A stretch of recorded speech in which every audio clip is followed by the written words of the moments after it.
This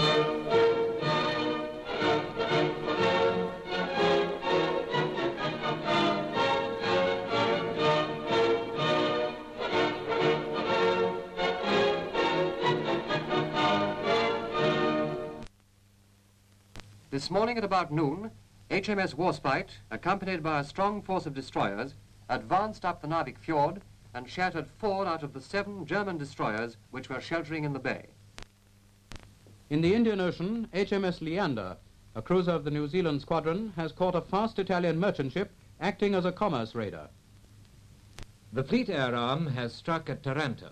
Air reconnaissance shows that 1 Italian battleship is badly down by the bows and 2 others are aground.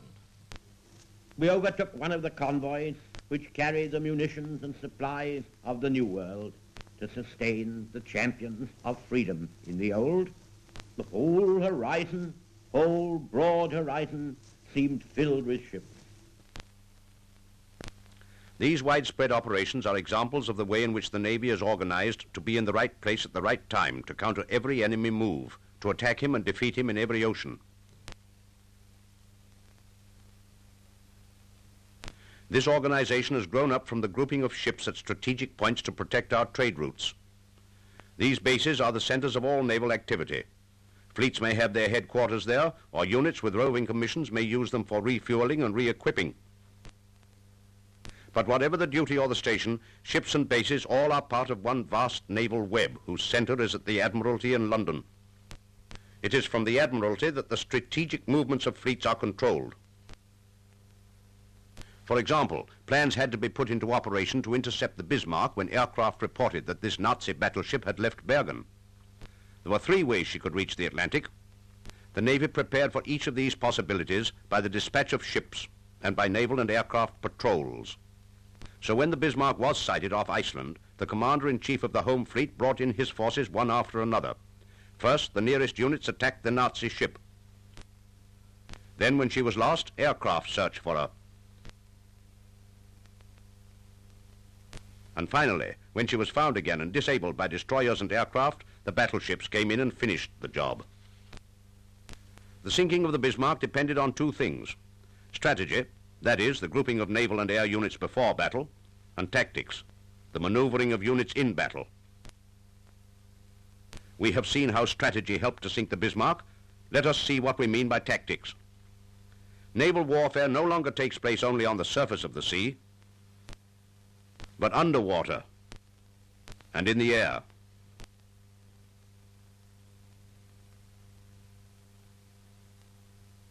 So that a modern fleet is made up of many different types of ships. The backbone of the Navy has always been the battleship.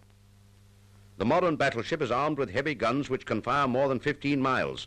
It is protected by immensely strong steel armor. A battleship can give and take more punishment than any other ship afloat. Cruisers are smaller.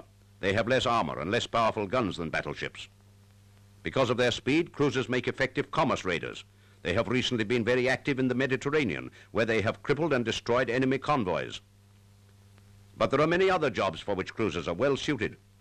For example, the Bismarck was first sighted and shadowed off Iceland by a cruiser force consisting of the Norfolk and Suffolk. They held on after the Bismarck had sunk the hood, and so were able to report the Bismarck's movements. But the cruiser can, on occasion, play a decisive role without the support of battleships. For example, 3 cruisers attacked the Graf Spee at the mouth of the River Plate. The Graf Spee was a pocket battleship, which means that, although her guns were nearly as large as those of a battleship, her armor was not much stronger than that of a cruiser. So our 3 cruisers, the Exeter, Ajax and Achilles, with their combined gunfire, could hope to attack the Graf Spee on something approaching equal terms. Our cruiser force engaged the enemy. The Exeter parted company from Ajax and Achilles, dividing the British force in 2. This made the Graf Spee divide her armament, which lessened its effectiveness.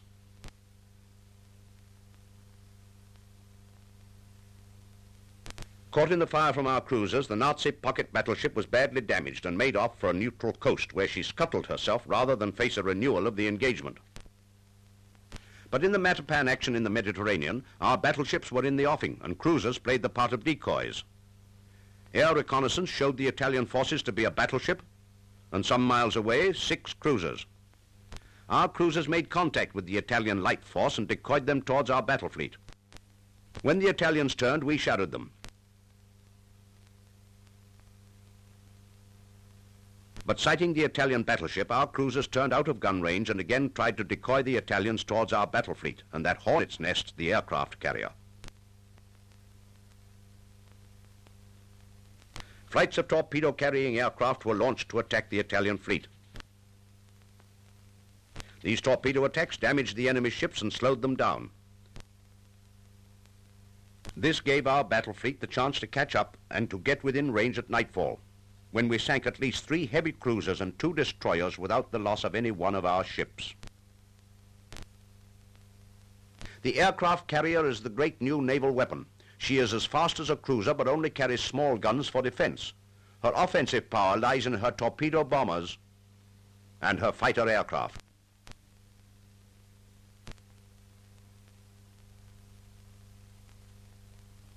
Aircraft carriers played an important part in the Bismarck chase. A new ship, the Victorious, launched an aircraft attack with torpedoes here. And later, the Ark Royal attacked with aircraft here and here. These attacks damaged the Bismarck and finally slowed her down enough for our heavy ships to get within range. But aircraft carriers have other uses. When the Bismarck was lost in mist, aircraft from the Victorious and Ark Royal searched hundreds of miles of the Atlantic Ocean. They shared this duty with aircraft from Coastal Command and the Royal Canadian Air Force, which operated from both shores of the Atlantic. The Bismarck was found and sunk as a result of this combined search. Air patrol goes on day and night. It protects our vital sea routes and is a new and successful way of fighting submarines. Ships also fight underwater craft. Destroyers, the greyhounds of the sea, are a menace to submarines because of their great speed and maneuverability. Destroyers and other small ships, such as corvettes, are vital in protecting our convoys and in keeping our sea lanes open. But destroyers themselves carry out many other duties. They screen the battle fleet from submarines.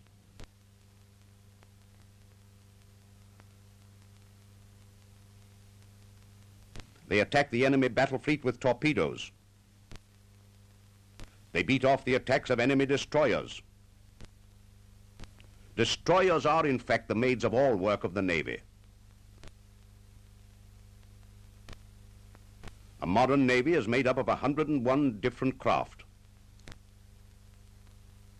All naval success depends on these units working together as one team, from the 5-ton reconnaissance plane to the 35,000-ton battleship.